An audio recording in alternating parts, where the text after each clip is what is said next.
Across the windswept steppes of Central Asia, where endless grasslands stretch toward horizons that seem to touch eternity itself, a name still echoes through the corridors of history with a power that transcends the centuries. Genghis Khan. The mere utterance of those syllables conjures images of thundering cavalry, of empires rising and falling like waves upon an endless sea, of a single man whose vision and will reshape the very fabric of the medieval world.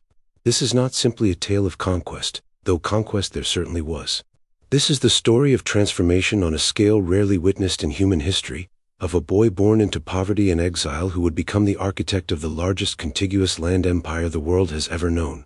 Before we journey together through the life and legacy of this extraordinary figure, I invite you to take a moment to show your support for this channel. If you find value in these deep explorations of history, please consider subscribing and clicking the like button. Your engagement helps us continue creating these comprehensive historical narratives that bring the past to vivid life. Share this video with fellow history enthusiasts, and let's build a community of those who appreciate the rich complexities of our shared human story. Now, settle in as we embark on a journey that will take us from the harsh realities of 12th century Mongolia to the gates of Europe, from the frozen wastes of Siberia to the sun-baked deserts of Persia. We will explore not just the military campaigns that made Genghis Khan famous, but the administrative genius, the legal innovations, and the cultural transformations that defined his empire.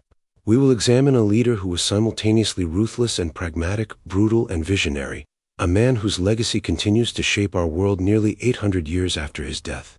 The Mongolia of the 12th century was a land of extremes, where survival itself was a daily victory hard won against an environment that offered little mercy. The vast steppes stretched in every direction, a sea of grass that turned golden in summer and white with snow in winter.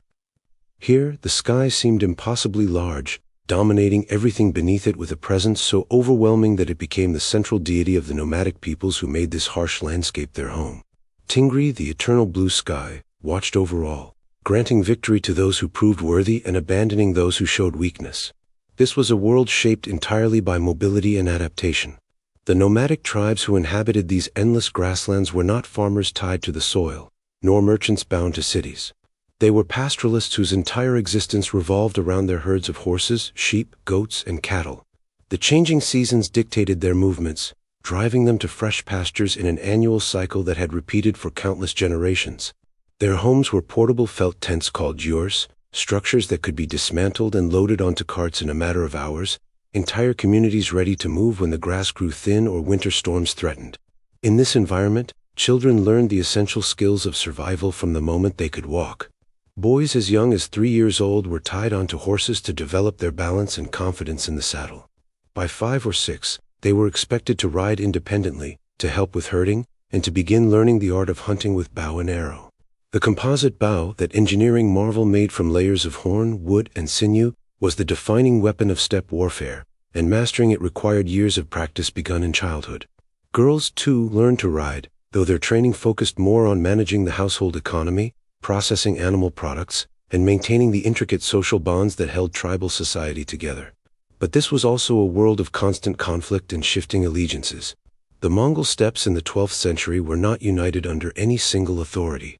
Instead, dozens of tribes and clans competed for access to the best pastures, for control of trade routes, and for prestige and power. Tribal identity was paramount, determining one's allies and enemies, shaping marriage alliances, and defining the boundaries of loyalty and obligation. Within this fractured landscape, certain families held positions of nobility based on ancient lineages and past glories, but power was never guaranteed. A tribal leader who showed weakness or failed to provide for his people could quickly find himself abandoned, his followers drifting away to more successful chiefs. Into this turbulent world, sometime between 1155 and 1167, a boy was born who would change everything. The exact year remains uncertain, lost to the mists of time and the imperfect record-keeping of nomadic peoples, but the most commonly accepted date is around 1162. He was named Temüjin, after a Tatar warrior whom his father, Yusufzai, had recently captured. The name itself was a celebration of victory, a common practice among the Mongols who believed that naming a child after an auspicious event would bring good fortune. Legend surrounds Temüjin's birth, as it so often does with those who achieve greatness. The most famous story tells that he emerged from his mother's womb clutching a blood clot in his right hand, a sign interpreted by shamans as an omen of future military prowess. Another tale speaks of how his mother, Holin, was impregnated by a ray of divine light, connecting the child's destiny to the heavens themselves. These stories, whether true or embellishments added later to glorify an already legendary figure, reflect the way Mongols understood greatness as something ordained by Tingri, the sky god who granted victory to those chosen to rule. Temüjin's father, Yasugei, was a chieftain of the Borjigin clan, a noble lineage that traced its ancestry back to the legendary Alangoa and her supernatural conception. The Borjigin held a respectable position within the complex hierarchy of Mongol tribal society, neither the most powerful nor the weakest, but positioned somewhere in the middle ranks of the nobility. Yasugei had gained some renown through his military exploits against rival tribes, particularly the Tatars, and he had forged important alliances through marriage and sworn brotherhood. His principal wife, Holin, had herself been abducted from a Marakut tribesman named Chilidu, a kidnapping that would have consequences that would echo through Temüjin's later life. When Temüjin was about 8 or 9 years old, Yasugei took him on a journey to the lands of Holin's tribe, the Angjarat, who dwelt in the pastures east of the Mongol heartland. The purpose of this journey was to arrange a marriage for the young boy, a common practice among noble families seeking to strengthen alliances through carefully planned unions. Among the Angjarat, Yasugei found a suitable match in Borte, the daughter of a chieftain named Day Sechin. The betrothal was agreed upon, with the understanding that Temüjin would remain with Borte's family for a time, working to demonstrate his worth and build the relationship that would eventually lead to marriage. This arrangement seemed promising for the young Temüjin, offering him the prospect of a powerful alliance through marriage to a girl from a prestigious tribe. But fate, harsh and unforgiving, had other plans. As Yasugei journeyed homeward, he encountered a group of Tatars who had gathered for a feast.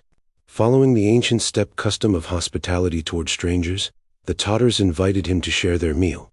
What Yasugei did not know, or perhaps failed to recognize, was that these particular Tatars had old grievances against him. They remembered past conflicts, battles lost, comrades killed by this Mabla chieftain. The Tatars' hospitality masked deadly intent. They slipped poison into Yasugei's food, a subtle revenge that would not become apparent until it was too late. Yasugei managed to make it partway home before the poison began to take its full effect. As he weakened, feeling death approaching, he sent a trusted retainer named Monglig to retrieve Temüjin from the Angjarab. By the time the boy arrived, his father was dead or dying, and with that death, the security that Temüjin had known vanished like smoke on the wind. The death of a tribal leader in the harsh world of the Mongol steppes created an immediate crisis of succession. Yasugei's followers, bound to him by personal loyalty and the expectation of continued success and protection, had no such obligation to his children. Temüjin was too young to lead, perhaps 9 or 10 years old, not yet proven in battle or capable of commanding the respect of grown warriors. The tribe made a cold, calculated decision. They abandoned Yasugei's family, leaving Holin with her young children to fend for themselves. This abandonment was not unusual in Mongol society, where pragmatism often trumped sentiment. Why should experienced warriors follow an unproven boy when they could attach themselves to a more powerful chief who could offer them opportunities for wealth and glory? For the abandoned family, however, this decision was catastrophic. Overnight, they went from a position of relative security and prestige to one of desperate poverty and vulnerability. Holin proved to be a woman of remarkable strength and resilience. With her were Temüjin and his siblings, his brothers Hazer, Takian, and Temüj, his sister Temülen, and 2 half-brothers, Bektar and Belgudei, sons of Yasugei by another wife. Suddenly responsible for the survival of this entire group, Holin led them into the wilderness, teaching them to forage for wild foods that other Mongols would have considered beneath their dignity. They dug roots, caught fish in streams, trapped small game, anything that could keep them alive. The traditional Mongol diet of mutton and mare's milk, the foods that marked one as a proper nomad, became distant memories. They were reduced to the very margins of existence, living more like hunted animals than like members of a noble clan. The young Temüjin experienced hunger that gnawed at his belly, cold that penetrated to his bones, and the constant awareness that they were vulnerable to any who might wish them harm. This period of extreme hardship, which likely lasted several years, would profoundly shape the man he would become. He learned that status meant nothing without the power to back it up. He learned that survival required cunning, adaptability, and an iron will. He learned, too, about betrayal and abandonment, lessons that would later inform his approach to leadership and his insistence on absolute loyalty from those who followed him. A pivotal and tragic incident occurred during these dark years, one that would haunt historical assessments of Temüjin's character. The already scarce resources available to the struggling family created tensions, particularly between the full brothers and the half-brothers. Bektur, the older of the two half-brothers, apparently began asserting dominance in ways that Temüjin and Hazar found intolerable. The exact nature of the conflict is lost to history, but it involved Bektur repeatedly stealing food and fish that Temüjin and Hazar had caught, claiming it for himself. For a family on the edge of starvation, such theft was not a minor matter. It was a threat to survival itself. Temüjin and Hazar confronted Bektur, but when words failed to resolve the conflict, they made a decision that reveals both the brutality of their circumstances and the ruthlessness that would later characterize Temüjin's rise to power. They stalked Bektur to a hillside where he sat watching over the horses and shot him with arrows. Bektur, according to the secret history of the Mongols, faced his death with stoic acceptance, seating himself cross-legged and telling his brothers not to harm Belgudei, the remaining half-brother. This fratricide would trouble some historians and provide fodder for those who saw Genghis Khan as purely a monster. But within the context of 12th century Mongol society, struggling for survival in circumstances of desperate poverty, the killing of Bektur was perhaps less shocking than it appears through modern eyes.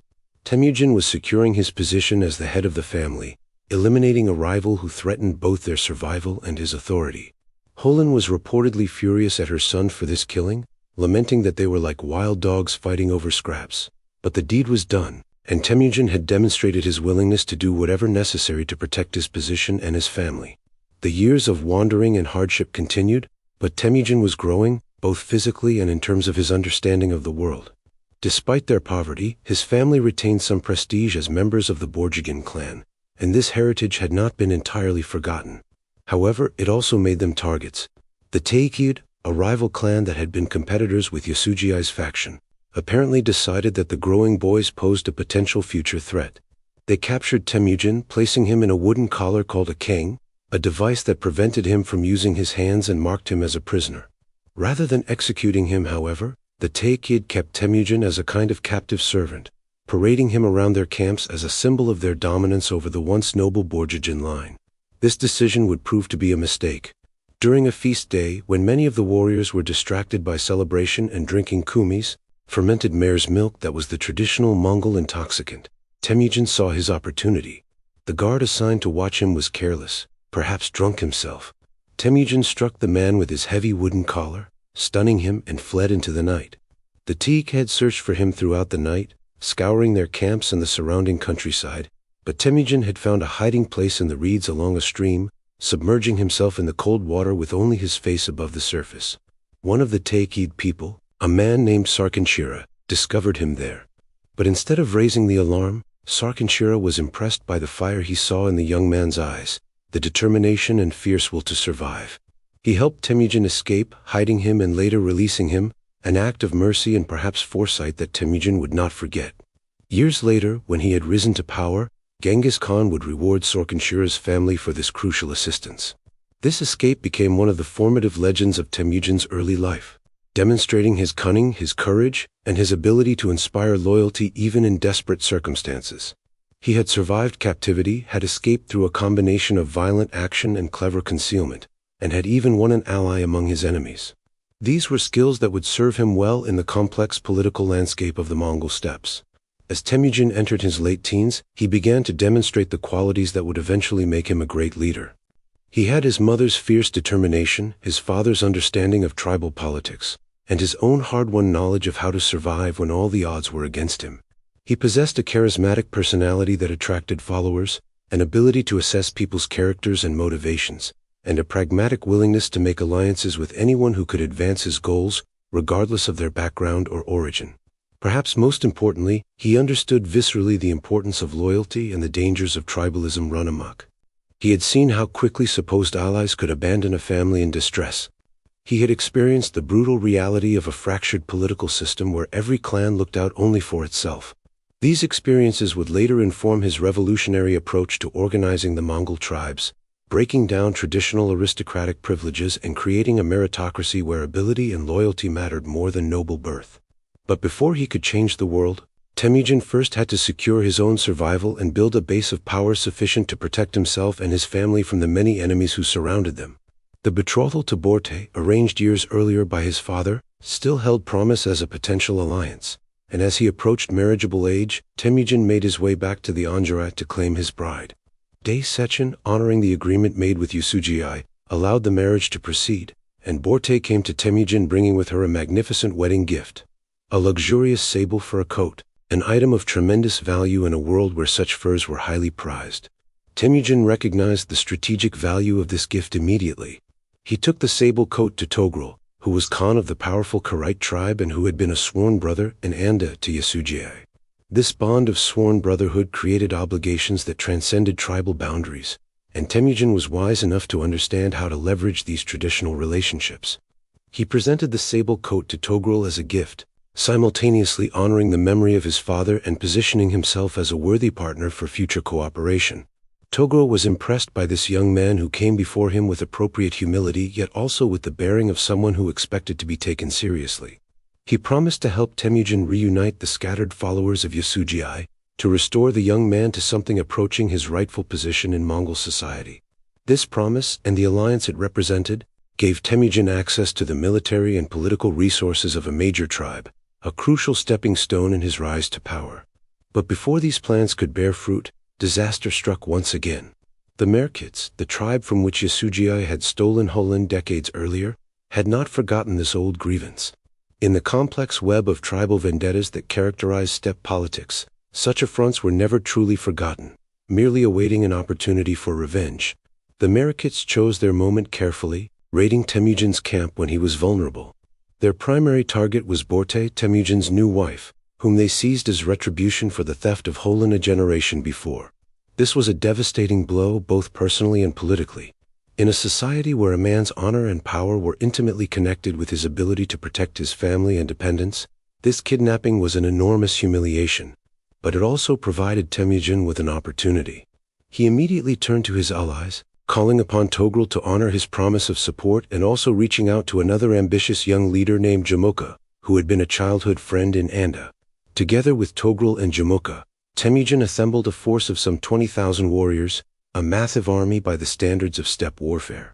They launched a devastating attack on the Merkits, catching them unprepared and routing them in battle. Temüjin recovered Borte, who was pregnant, though with whose child remained a matter of speculation. The boy born from this pregnancy, named Joki meaning guest or stranger, would later become a source of family tension and succession disputes, his parentage forever clouded by the timing of his birth. But beyond the personal dimension, this campaign marked Temüjin's emergence as a military leader of note. He had demonstrated the ability to forge alliances, to command in battle, and to execute complex military operations successfully. Warriors began to take notice of this rising star, this young man who combined fierce determination with strategic thinking and an apparently uncanny ability to inspire loyalty in his followers. The raid against the Merkits also cemented the relationship between Temüjin and Jamuka, at least temporarily. These two men, similar in age and ambition, both charismatic leaders with followings of their own, became sworn brothers, promising to support each other in all things. For a time they camped together, their followers intermixed, and there seemed to be genuine affection and respect between them. But beneath the surface, fundamental differences in their approaches to leadership and their visions for Mongol society were already creating tensions that would eventually tear their friendship apart. The steppes, with their harsh demands and constant struggles, had forged Temüjin into something extraordinary. From the pampered childhood of a noble family through the depths of poverty and hunger, from captivity and escape to the beginnings of real power and influence, every experience had shaped him. He had learned when to fight and when to negotiate, when to trust and when to strike without mercy. He had seen the best and worst of human nature, had experienced both the warmth of loyalty and the cold betrayal of abandonment. Most importantly, he had begun to formulate ideas about how to change the fractured, violent world of the Mongol tribes. He understood that the old system, based entirely on aristocratic privilege and tribal affiliation, was fundamentally flawed, creating endless cycles of revenge and conflict that prevented the Mongols from achieving their true potential. In his mind, seeds were being planted for a revolutionary new approach to organizing society and military power, one based on merit and absolute loyalty to a central authority rather than on ancient bloodlines and shifting tribal allegiances. But transforming these nascent ideas into reality would require years of struggle, countless battles, and a ruthless willingness to destroy anyone who stood in his way. The boy called Temüjin was growing into the man who would become Genghis Khan, but that transformation was far from complete. The hardest battles, both literal and political, still lay ahead, and not all of his allies would survive the journey. The relationship between Temüjin and Jamuka, which had begun with such promise, soon began to show cracks that would eventually become unbridgeable chasms. The two men, for all their similarities in age and military capability, possessed fundamentally different visions of how Mongol society should be organized and who should hold power within it. Jamuka represented the traditional aristocratic approach to steppe politics. He believed in maintaining the existing tribal structure, with power distributed among noble families who ruled by virtue of their ancient lineages. His appeal was to those who benefited from the status quo, the traditional nobility who saw no reason to upset a system that had served them for generations.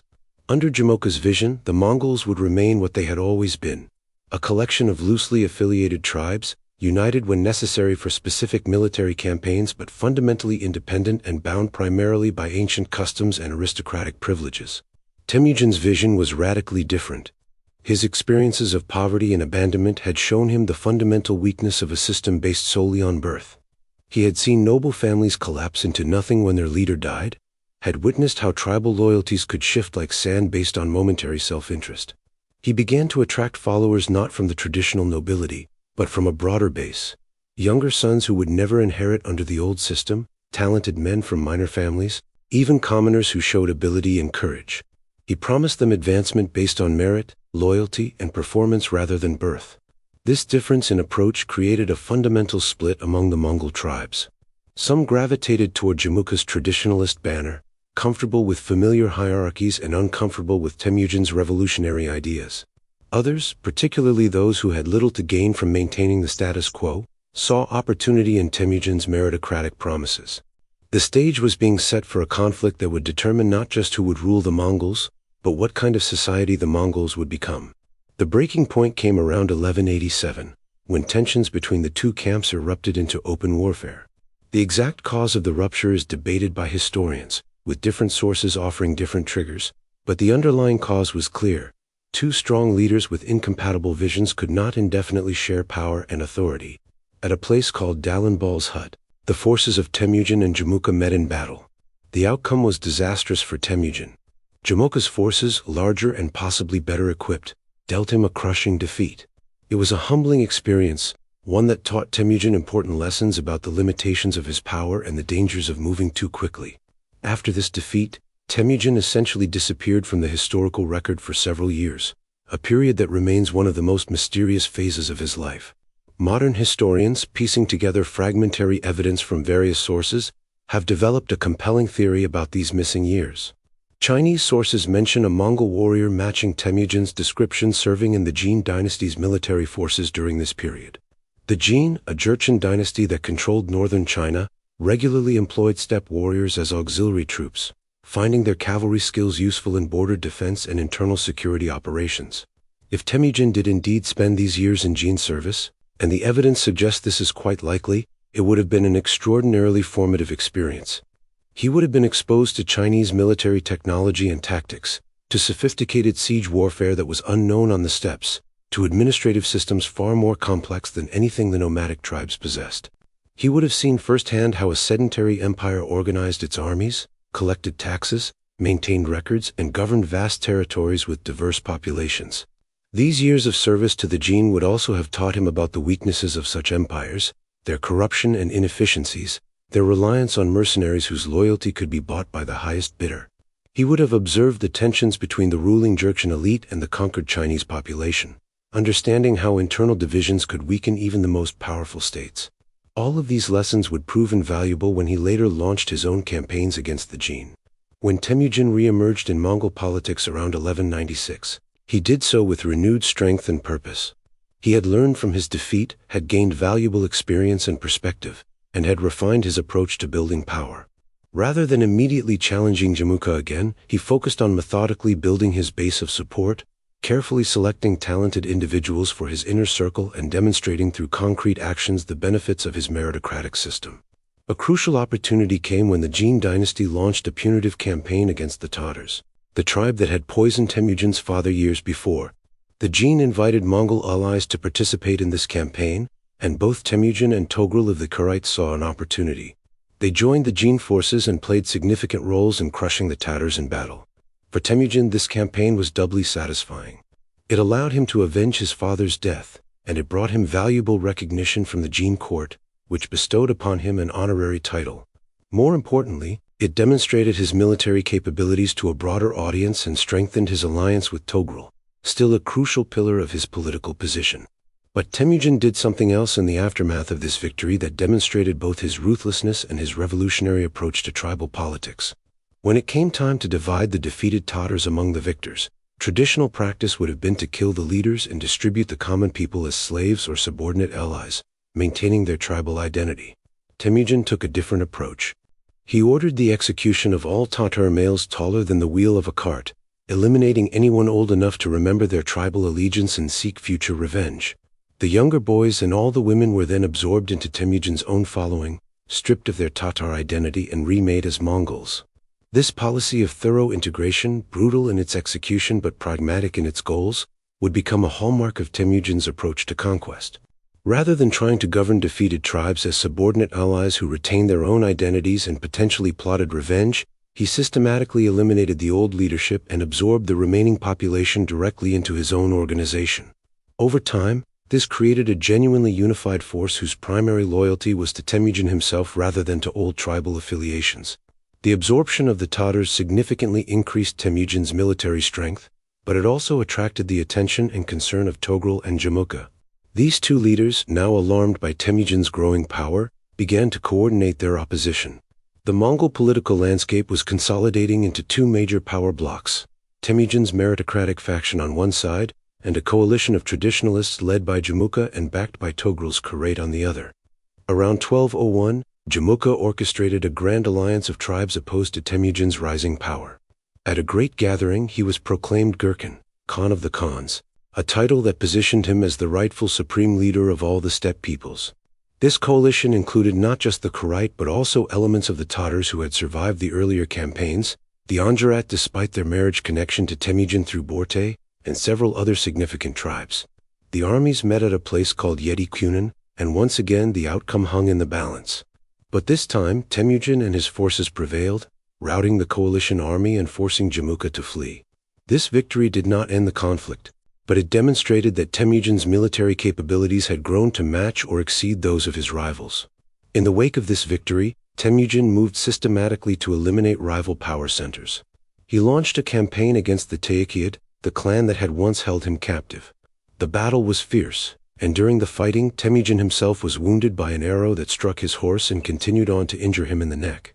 He might well have bled to death, but one of his followers, a man named Jelm, stayed with him throughout the night, sucking the blood from the wound and watching over his unconscious leader until dawn. When Temüjin regained consciousness and learned of Jelm's devotion, he wept with gratitude. This incident, like many others from this period, illustrated the intense personal loyalty that Temüjin inspired in his followers. These were not men following him merely for plunder or because tribal custom demanded it. They were devoted to him personally, willing to risk their lives to preserve his, and this kind of loyalty would prove to be one of his greatest assets. After defeating the Teykid, Temüjin demonstrated both his pragmatism and his attention to debts of honor. He searched for Sorganshira, the man who had helped him escape from captivity years before, and when he found him, he rewarded him generously rather than punishing him for his earlier Teykid allegiance. He also sought out the warrior who had shot the arrow that wounded him, expecting to execute him for this offense. But when the warrior, whose name was Jib, stepped forward and boldly admitted his action, refusing to hide behind lies, Temüjin was impressed by his courage and honesty. Instead of executing Jib, he recruited him into his own service, and this former enemy would become one of his greatest generals. The pattern repeated across numerous campaigns. Talented individuals, even those who had fought against him, were welcomed into Temüjin's service if they showed ability and were willing to swear absolute loyalty. This constant recruitment of skilled people, regardless of their origins, gave Temüjin a depth of talent that his rivals could not match. In 1202, Temüjin launched a final campaign against the remaining Tatar forces, completing the destruction of the tribe that had killed his father. Once again, he employed his now standard policy of executing the leadership and absorbing the rest. Among those absorbed were some women who would become important members of his household, including one named Isue who became a favored wife. With the Tatars eliminated, three major power centers remained on the Mongol steppes: Temüjin's growing confederation in the east, the Kharit under Togrul in the center, and the Nayman tribe under their leader in the west. For a time, Temüjin continued his alliance with Togrul, but this relationship was becoming increasingly strained.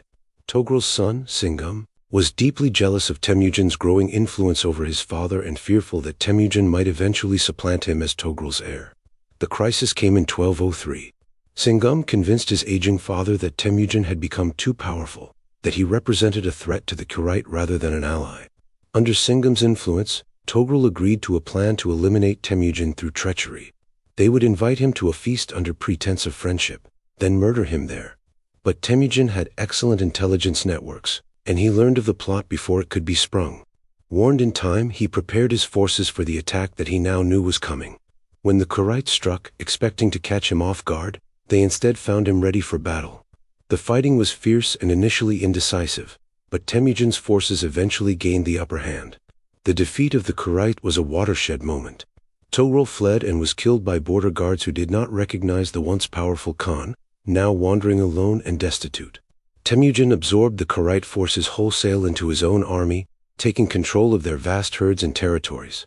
Among those who joined him were many skilled administrators and scribes who had served the Kharit court, bringing with them knowledge of record-keeping and governance that would prove invaluable. Now only the Nayman remained as a significant rival power. In 1204, Temüjin led his forces west to confront them. The Nayman leader, perhaps underestimating the strength and discipline of Temüjin's army, accepted battle on terms favorable to the Mongols. The Nayman forces were crushed in a decisive engagement, and their leader was killed in the fighting. With the Nayman defeated, Jamuka's position became untenable. He had lost all his major allies, and his following had dwindled to a handful of loyal retainers. In a final betrayal, some of these remaining followers turned on him, capturing him and delivering him to Temüjin in hopes of receiving a reward. The confrontation between these two former friends, now deadly enemies, was a moment fraught with emotion and significance. According to the secret history of the Mongols, Temüjin actually executed the men who had betrayed Jamuka, saying that such traitors deserved death even if their betrayal had benefited him. As for Jamuka himself, Temüjin offered him the chance to reconcile and become an honored partner in the new Mongol Confederation. But Jamuka refused. He recognized that there was no longer room in Mongol politics for two leaders of equal stature, and he apparently preferred death to subordination. He asked only that he be executed without spilling his blood, a privilege reserved for nobility that involved breaking the back. Temüjin granted this request, and with Jamuka's death, the last rival to his authority was eliminated. By late 1206, Temüjin stood as the undisputed master of all the Mongol tribes. What had seemed impossible when he was a starving boy struggling to survive in the wilderness had become reality through a combination of military genius, political acumen, ruthless determination, and an ability to inspire fanatical loyalty in his followers. But consolidating power was only the beginning. The question now was what he would do with that power. In the spring of 1206, Temüjin called for a great Kurultai, a gathering of all the Mongol leaders and chiefs, to be held at the source of the Onan River. Representatives came from every tribe, every clan, every significant family across the vast Mongol territories. This was not merely a celebration of his victory, though there was certainly much feasting and celebration. It was a formal recognition of a fundamental transformation in Mongol society. At this Kurultai, Temüjin was formally proclaimed Genghis Khan, a title whose exact meaning remains debated. Some scholars translate it as universal ruler or oceanic ruler, while others suggest different interpretations, but what is clear is that it marked him as someone whose authority transcended traditional tribal boundaries. He was not merely the Khan of a particular tribe or clan, but the supreme leader of all the Mongols, with authority that derived not from ancient lineage alone but from conquest and the perceived mandate of heaven. But Genghis Khan did far more than simply accept a new title. He used this Kurultai to announce sweeping reforms that would remake Mongol society from its foundations. The old tribal system, with its aristocratic privileges and shifting loyalties, was to be dismantled. In its place, he established a new military and social organization based on the decimal system. Units of 10, 100, 1,000, and 10,000, with commanders appointed based on ability and loyalty rather than noble birth. Every able-bodied man was assigned to one of these units, and the units became the basic building blocks of Mongol society, replacing the old tribal affiliations. A man's primary loyalty was now to his unit, his commander, and through them to the Khan himself, rather than to his ancestral tribe.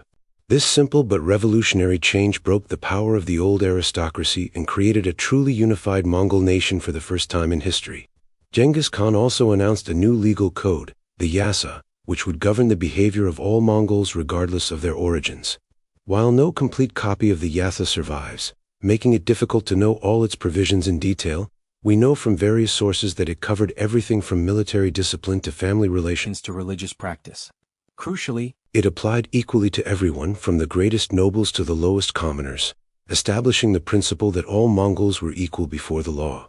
The Yasa banned practices that had long plagued steppe society, including the kidnapping and selling of women, theft of livestock without permission, and the claiming of booty before a victory was complete. It established rules for the conduct of warfare, for the treatment of envoys, for religious tolerance, and for a host of other matters. Violation of the Yasa could bring severe punishment, including death, but the fact that the rules applied to everyone created a sense of fairness and predictability that had been absent from the chaotic tribal system. Religious tolerance was a particularly important feature of the new order. Genghis Khan, while personally devoted to Tingri, the sky god of traditional Mongol shamanism, recognized that his empire would eventually include people of many faiths. The Yasa explicitly protected religious leaders and institutions of all types, exempting them from taxes and military service. Christian monks, Buddhist lamas, Muslim imams, and Taoist priests were all to be respected and protected, free to practice their faiths and to preach to others. This policy of tolerance would later become one of the distinctive features of the Mongol Empire, setting it apart from most other medieval powers. Genghis Khan also established a sophisticated system of communication and intelligence gathering. The YAM system, a network of relay stations placed at regular intervals across Mongol territory, allowed messages to be transmitted rapidly across vast distances using mounted couriers who would exchange tired horses for fresh ones at each station. This system, which would later expand to cover the entire empire, gave Genghis Khan unprecedented ability to coordinate military operations and to gather information about both his own territories and his enemies. With these reforms in place, the Mongol nation was transformed from a loose confederation of quarrelsome tribes into a disciplined, unified state with a clear hierarchy of authority, a shared legal system, and an efficient administrative apparatus. It was a remarkable achievement, accomplished in just a few years through a combination of military conquest and political genius. But Genghis Khan was not content with merely unifying the Mongol tribes. The steppes, vast as they were, could not sustain his ambitions or support the growing population now united under his banner. The Mongol economy, based on herding, had definite limits in terms of how many people it could support in any given area. To provide for his people, to reward the followers who had brought him to power, and to satisfy his own ambitions, Genghis Khan needed to look beyond the steppes to the wealthy sedentary civilizations that surrounded them. The stage was set for a campaign of conquest that would shake the world and create an empire larger than any that had come before. The boy from the steppes, who had once scrounged for roots to avoid starvation, was about to become the greatest conqueror in human history. But that was still to come. First, he needed to forge his newly unified Mongol nation into the most formidable military machine the medieval world had ever seen. The military system that Genghis Khan created was unlike anything the medieval world had seen before, a revolutionary fusion of nomadic traditions, innovative organizational principles, and a ruthlessly pragmatic approach to warfare that would prove nearly unstoppable for generations. Understanding this military machine is essential to comprehending how the Mongols achieved their extraordinary conquests against enemies who often vastly outnumbered them and possessed far greater economic resources. At the heart of the Mongol military system was the horse. This might seem obvious given that the Mongols were a nomadic people for whom horsemanship was a fundamental life skill, but the relationship between Mongol warriors and their horses went far deeper than simple riding ability. From earliest childhood, Mongol boys and girls lived in intimate connection with horses, learning to ride before they could walk properly, growing up in a culture where the horse was simultaneously transportation, wealth, food source, and military advantage. The Mongol horse itself was a marvel of adaptation to the harsh steppe environment. Small by the standards of European warhorses or Arabian steeds, the Mongol pony was stocky and sturdy, with a thick coat that allowed it to survive in temperatures far below freezing. These horses were hardy enough to forage for themselves, scraping away snow with their hooves to reach the grass underneath, requiring none of the grain feeding that horses in agricultural societies demanded. This meant that a Mongol army could maintain itself in terrain that would starve most other cavalry forces. Each Mongol warrior maintained a string of horses, typically numbering anywhere from 5 to 16 animals depending on the warrior's status and wealth. During campaigns, warriors would rotate through these horses, never riding the same mount for more than a few hours at a time. This practice, impossible for most armies to replicate given the enormous logistical demands it created, allowed Mongol forces to maintain astonishing speeds over long distances. Where a typical medieval army might cover 10 or 15 miles in a day, Mongol cavalry could routinely manage 60 or 70 miles, and in emergencies could push that to over 100 miles in a single day's ride. This strategic mobility was a weapon in itself, allowing Mongol forces to appear where their enemies least expected them, to concentrate overwhelming force at decisive points, and to retreat before enemy reinforcements could arrive. Time and again, Mongol generals would exploit this advantage, drawing enemies into pursuits and ambushes, surrounding forces that thought themselves safe, and dictating the terms of engagement in ways that maximized Mongol strengths while minimizing weaknesses. The primary weapon of the Mongol warrior was the composite bow, and it deserves detailed attention because it was, quite simply, one of the most sophisticated pieces of military technology in the medieval world. The construction of these bows was a complex process that required skilled craftsmanship and extensive time. The core was made of wood, but this core was reinforced with layers of horn on the belly of the bow and sinew on the back, all held together with animal glues and wrapped in birch bark to protect against moisture. This composite construction gave the bow properties that no single material could match. The horn, placed on the side that faced the target when the bow was drawn, was extremely resistant to compression, while the sinew on the outer surface excelled at tension. Together, these materials allowed the bow to store enormous amounts of energy in a relatively compact form. A Mongol composite bow was typically only about 4 feet long, making it perfect for use from horseback, but it could fire an arrow with enough force to penetrate armor at ranges exceeding 200 meters. Mongol warriors trained with these bows from early childhood, developing the strength and skill needed to use them effectively. They practiced shooting from horseback at full gallop, a technique that required extraordinary coordination to compensate for the motion of the horse and to release arrows at precisely the right moment. By adulthood, a trained Mongol archer could fire arrows with deadly accuracy while riding at speed, hitting targets that would be difficult even from a stationary position. Each warrior carried multiple bows, including both lighter bows for mounted archery and heavier bows for use when fighting on foot. They also carried several quivers with arrows of different types designed for different purposes. Some arrows had light, sharp heads designed to penetrate armor. Others had heavy, broad heads that created terrible wounds in unarmored targets. Still others were designed to make whistling sounds in flight, used for signaling or for creating fear in enemy ranks. Some sources even mention incendiary arrows with materials wrapped around the head that would ignite and could set fire to wooden structures or siege equipment. The tactical use of these bows was sophisticated and carefully coordinated. Mongol cavalry units would ride in waves, approaching the enemy at high speed while maintaining tight formation. As they came within range, they would unleash volleys of arrows, thousands of projectiles filling the air in an overwhelming barrage of steel-tipped death. The effect on enemy formations was devastating, creating casualties and disruption even before close combat was joined. But the Mongols were not solely archers, despite the central importance of the composite bow to their tactics. They also carried a variety of weapons for close combat, including curved sabers, lances, axes, and sometimes maces or war hammers. Warriors who could afford it wore armor, typically constructed from layers of lacquered leather scales that provided good protection against both arrows and sword cuts while remaining lighter and more flexible than the chainmail or plate armor favored in Europe. The organization of Mongol military forces reflected Genghis Khan's systematic approach to army building. The basic unit was the arban, a squad of 10 men who trained together, fought together, and were collectively responsible for one another's conduct. If one man fled from battle, his entire arban could be punished. This system of collective responsibility created intense social pressure to maintain discipline and courage, as no warrior wanted to be the one who brought punishment upon his comrades. 10 arbans formed a jagan, a company of 100 men. 10 jagans made a mingan, a battalion of 1,000. And 10 gans constituted a tuman, the famous 10,000, that became the standard large formation of Mongol armies. Each level of this hierarchy had a commander appointed by Genghis Khan or his appointed generals, chosen for demonstrated ability and loyalty rather than for noble birth. This decimal organization had several crucial advantages. It was simple and scalable, easily understood by warriors who might be illiterate and easily expanded as new forces were recruited. It created clear chains of command and responsibility, eliminating the confusion that often plagued medieval armies where authority was divided among numerous nobles, each commanding their own followings.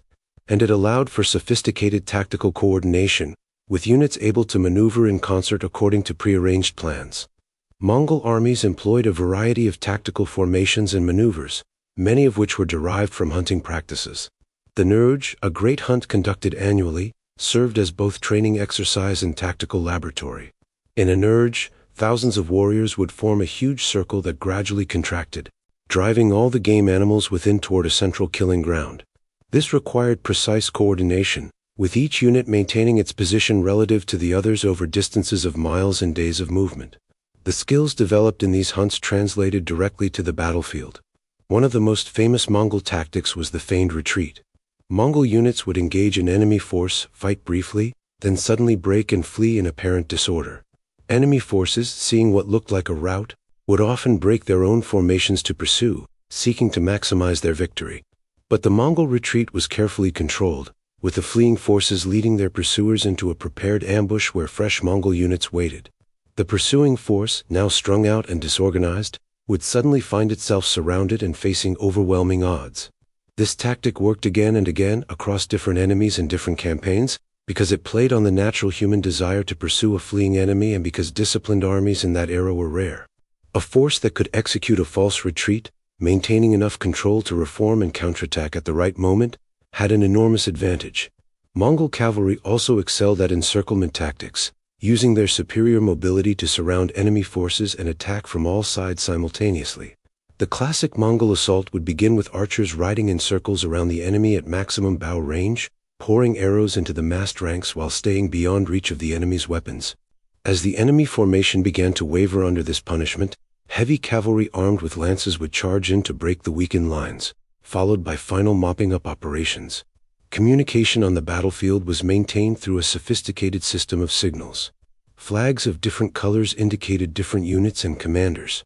Drums, horns, and even whistling arrows could convey orders to dispersed forces.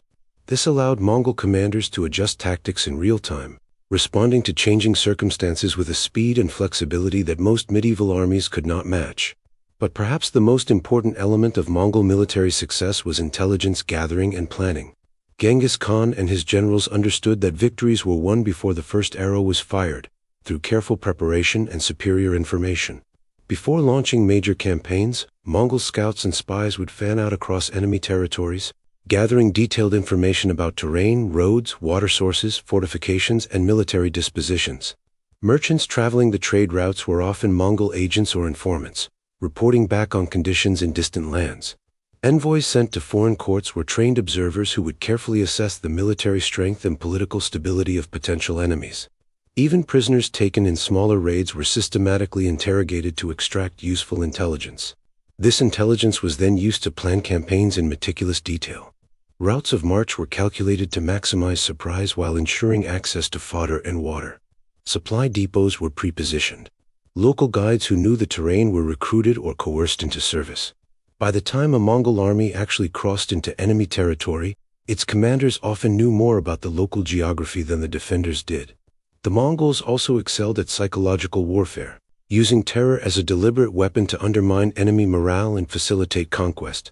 When cities resisted, the Mongols would sometimes conduct massacres of such thoroughness that word would spread far and wide, encouraging other cities to surrender without a fight. This was not mindless brutality but calculated policy. By demonstrating overwhelming ruthlessness in a few well-publicized cases, the Mongols made resistance seem futile, saving themselves the time and casualties that long sieges would entail. At the same time, cities that surrendered promptly were often treated relatively well, with their populations spared and their economies protected. This cardanstic approach created powerful incentives for capitulation. Defenders had to weigh the certainty of total destruction if they resisted against the possibility of survival and even prosperity if they submitted. Many chose survival. Initially, the Mongols struggled with siege warfare, as their strengths lay in open-field cavalry battles rather than in assaulting fortified positions. But they proved remarkably adaptable, willing to learn from anyone who had knowledge they could use. Chinese and Persian engineers were recruited into Mongol service, bringing with them knowledge of sophisticated siege technologies including catapults, trebuchets, siege towers, and mining techniques.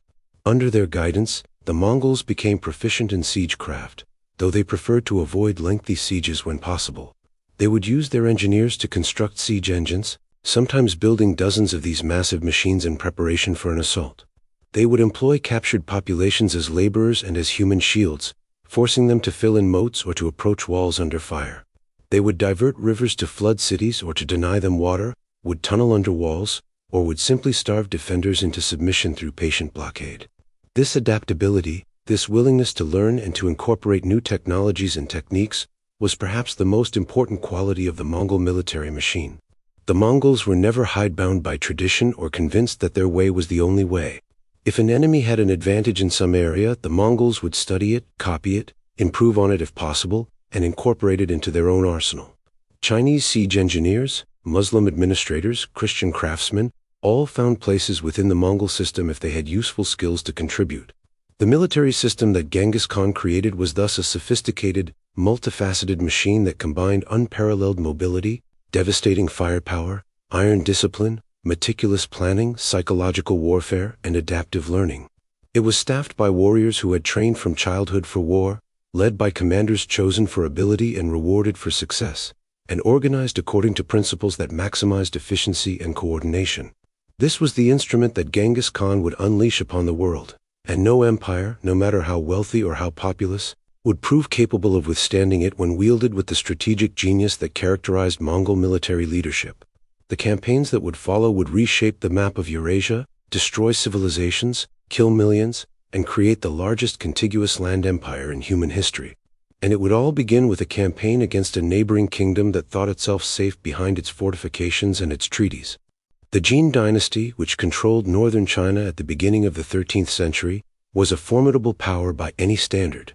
Ruled by the Jurchen people, a formerly nomadic group from Manchuria who had conquered and Sinicized themselves over generations, the Jin commanded enormous resources. They controlled a territory that included modern Beijing, ruled over tens of millions of people, commanded armies that numbered in the hundreds of thousands, and possessed sophisticated military technologies including gunpowder weapons, advanced siege equipment, and formidable fortifications. The relationship between the Mongols and the Jin had long been characterized by Mongol subordination and Jin manipulation.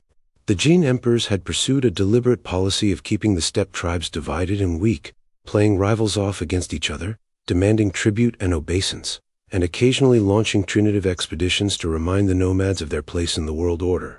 The murder of Ambagai Khan, an earlier Mongol leader who had been handed over to the Jin by their Tatar allies and then executed by being nailed to a wooden mule, remained a festering grievance in Mongol collective memory. Genghis Khan understood that confronting the Jin would be the greatest military challenge his people had yet faced. This was not a fellow nomadic tribe that could be defeated in a single decisive battle. This was a vast empire with inexhaustible reserves of manpower, protected by walls and fortifications, capable of waging war for years or even decades. But he also saw opportunity. His intelligence network had informed him of the Jin's internal problems. Corruption at court, tensions between the ruling Jurchen minority and the Chinese majority, inefficiencies in military organization, and the overconfidence that came from centuries of dominating their northern neighbors. In 1210, the Jin Emperor Wanyan Yongji sent envoys to demand that Genghis Khan submit to his authority and pay tribute, as Mongol leaders had traditionally done. Genghis Khan's response was deliberately insulting. He spat on the ground, remounted his horse, and rode away without acknowledging the emperor's demand. This was a calculated provocation, a public declaration that the old relationship was over and that a new era had begun. It was also, effectively, a declaration of war. Genghis Khan spent the next year preparing for the invasion with characteristic thoroughness. He called a Kurultai to formally proclaim the war and to ensure that all Mongol forces were mobilized. He gathered intelligence about Jin border defenses, about the location of mountain passes through the Great Wall, about the disposition of Jin forces and the political situation in different regions. He sent diplomatic envoys to the Xixia kingdom, which lay between Mongol territory and the Jin, securing at least their neutrality if not active support. In the spring of 1211, Genghis Khan led his army south. The total size of the invading force is difficult to establish with certainty, but most historians estimate somewhere between 70,000 and 100,000 warriors, supported by additional forces of auxiliaries and camp followers. By the standards of steppe armies, this was enormous. By the standards of the Jin military, which could theoretically field armies of several 100,000, it was relatively small. But the Mongols were not planning to win through sheer numbers. The initial phase of the campaign focused on penetrating the formidable border defenses that the Jin had established over generations. The Mongols, guided by local informants and deserters, found weak points in these defenses and exploited them ruthlessly. The critical breakthrough came at a place called Badger Pass, where a disastrous Jin tactical decision turned what should have been a defensive victory into a catastrophic defeat. The Jin commander at Badger Pass, instead of attacking the Mongol forces while they were vulnerable in the narrow confines of the mountain pass, sent a messenger under flag of truce to negotiate. The messenger, a man named Shimo Mingen, promptly defected to the Mongols and informed them that the Jin army was waiting on the far side of the pass. Armed with this intelligence, Genghis Khan was able to deploy his forces advantageously. When battle was finally joined, the Mongols routed the Jin army, pursuing the fleeing soldiers and massacring them by the thousands at a place called Huhibo. This victory opened the road into the heart of Jin territory. Genghis Khan divided his forces into 3 columns, each tasked with raiding specific regions of northern China. His sons Joki and Chagatai led one column toward the northeast. His son Ogdi commanded another force. Genghis Khan himself led the central column, while his most trusted general, Jib, struck deep into Manchuria, capturing the Jin's eastern capital at what is now Liaoyang. The Mongol strategy in this phase was not to conquer and hold territory, but to plunder and destroy, to shatter the Jin's economic base and to spread terror throughout the north. Cities and towns were sacked, agricultural regions devastated, populations massacred or enslaved. The Mongols moved with astonishing speed, appearing suddenly where they were least expected, overwhelming local garrisons before reinforcements could arrive, and then vanishing before Jin armies could concentrate against them. But the Mongols quickly encountered a problem that their steppe tactics were poorly suited to solve: the fortified cities of northern China. These were not the simple wooden palisades that protected nomadic encampments or the small towns of the steppes. These were massive constructions of rammed earth and stone, with walls dozens of feet high and thick enough to resist battering. Their gates were protected by elaborate defenses. They could be provisioned to withstand sieges lasting months or even years. And they were garrisoned by professional soldiers who had no intention of abandoning them to nomadic raiders. Genghis Khan's initial attempts to take these cities by assault met with limited success and considerable casualties. The Mongols, for all their skill in open battle, simply lacked the equipment and knowledge needed for sophisticated siege warfare. They tried to improvise, using their numbers to surround cities and starve them out, but this tied down forces that could have been used more productively in the field. The solution to this problem came through the Mongols' characteristic adaptability and their willingness to learn from anyone who had useful knowledge. Chinese engineers, whether captured, deserters, or opportunists seeking advancement under new masters, began to enter Mongol service. These men brought with them centuries of accumulated knowledge about siege warfare, about the construction and use of catapults and trebuchets, about mining operations to tunnel under walls, about all the sophisticated techniques that Chinese armies had developed for attacking fortifications. Under their guidance, the Mongols began to develop genuine siege capabilities. They constructed siege engines, massive trebuchets that could hurl stones weighing hundreds of pounds against city walls, battering them until they collapsed. They built siege towers that allowed attackers to approach walls under cover and to engage defenders on more equal terms. They employed mining, digging tunnels under walls to cause them to collapse. And they used psychological warfare, sometimes catapulting diseased corpses or captured prisoners over walls to demoralize defenders. The transformation of the Mongol army from purely mobile cavalry to a force capable of sophisticated siege warfare took time and cost considerable casualties and failed assaults, but it was essential to their ultimate victory. By 1213, Mongol forces had learned enough to begin successfully taking Chinese cities, though the process remained difficult and time-consuming. The year 1213 marked a new phase of the campaign, as Genghis Khan advanced toward the Jin capital at Zhengdu, modern-day Beijing. The capital was the most formidable fortress in all of northern China, protected by massive walls, defended by a large garrison, and provisioned to withstand an extended siege. Genghis Khan surrounded the city and settled in for what he knew would be a long campaign. Inside Zhengdu, the Jin court was in turmoil. The emperor had been assassinated and replaced. Military commanders were arguing over strategy, and food supplies were running low despite the city's preparation. A general named Liang organized a spirited defense, leading militia forces that inflicted some defeats on Mongol attackers. But the situation was ultimately hopeless. The Mongol cordon was complete, no relief force could break through, and starvation was slowly but inexorably weakening the defenders. In 1214, the new Jin Emperor, Xuanzong, decided to negotiate. He sent envoys to Genghis Khan offering terms for peace. He would give the Khan enormous quantities of treasure, including gold, silk, and horses.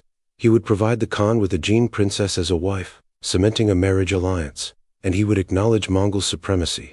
In exchange, Genghis Khan would lift the siege and withdraw. Genghis Khan, pragmatic as always, accepted these terms. His army was tired. Disease was spreading through the siege lines, and prolonging the siege would cost him time and men that he might need for other campaigns. He took the offered treasure, accepted the princess, and withdrew northward back toward Mongolia, apparently satisfied with a victory that had devastated much of northern China and extracted enormous tribute from the Jin. But Emperor Xuanzong then made a catastrophic error in judgment. Perhaps fearing that the Mongols would return, or perhaps believing that the capital at Zhongdu was now too vulnerable, he decided to move his court south to Kaifeng, a city that was more centrally located and perhaps more defensible. This move, however reasonable from a defensive standpoint, was interpreted by Genghis Khan as a breach of their agreement and a sign that the Jin were preparing to renew hostilities. Enraged by what he saw as Jin treachery, Genghis Khan immediately violated the peace treaty he had just signed. He recalled his armies and launched a renewed assault on Zhongdu. This time, there would be no negotiations, no opportunity for surrender on terms. The Mongols stormed the walls, overwhelmed the defenses, and sacked the city with a thoroughness that became legendary. For a month, Zhongdu burned. The population was massacred or enslaved. Palaces and temples were plundered and then destroyed. The capital of one of the greatest empires in the world was reduced to ruins and ashes. The fall of Zhongdu in 1215 marked a turning point in the war. The Jin Dynasty had lost its capital, had seen much of its northern territory devastated, and had demonstrated its inability to mount an effective defense against the Mongol onslaught. Many Chinese and Khitan soldiers and administrators, seeing which way the wind was blowing, defected to the Mongol side, bringing with them valuable expertise in governing sedentary populations and managing complex economies. Among these defectors were several who would become important figures in Mongol administration. Liu Bolin, a Chinese general, led forces that defended Mongol positions against Jin counterattacks. Khitan leaders like Yelu Lyoga and others brought their people over wholesale to the Mongol cause.